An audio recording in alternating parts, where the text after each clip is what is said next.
Aunty. ওয়ালাইকুম আসসালাম। অসময়ে এসে বিরক্ত করলাম না তো? না না বাবা, আসো আসো বসো।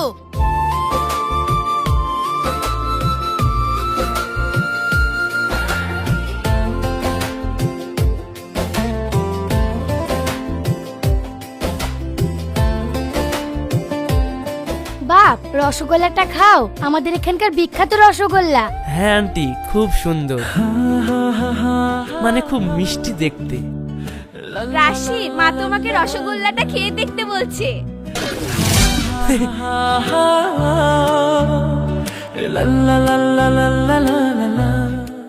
হ্যাঁ আন্টি, রসগোল্লাটা খুব মিষ্টি, খুব সুন্দর খেতে। ঠিক আছে বাবা, তাহলে তোমরা দুজনে গল্প করো, আমি তোমাদের জন্য খাবারের ব্যবস্থা করি।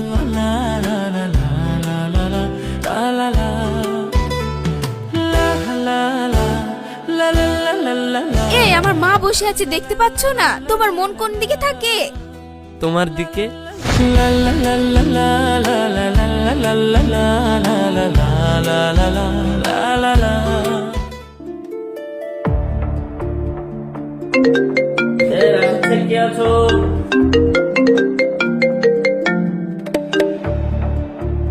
হ্যালো রাশিদ, আমরা কলেজ থেকে বাড়ি ফিরছিলাম, তখন শাইনির অ্যাক্সিডেন্ট হয়েছে।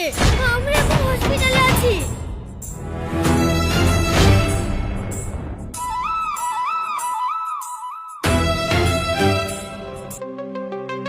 আমার সামান্য চোট লেগেছিল, তোমার এত গুরুত্বপূর্ণ ইন্টারভিউ ছেড়ে আসা উচিত হয়নি।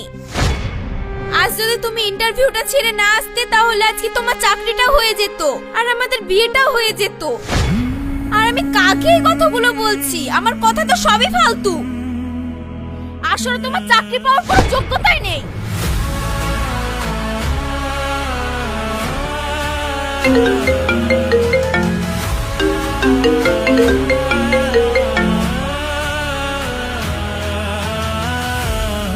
জানো ভাইপো, সায়নী আর আগের মতো নেই।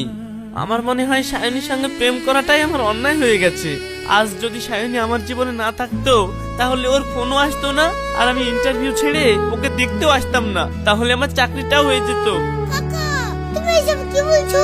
মাথাটা ঠান্ডা করো তো।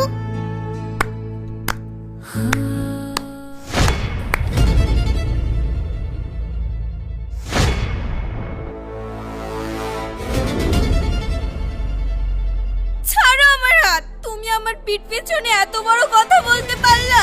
তার মানে তুমি চাইছো যে আমি তোমার জীবনে না থাকি? যাও, আমি আর তোমার জীবনে থাকবো না।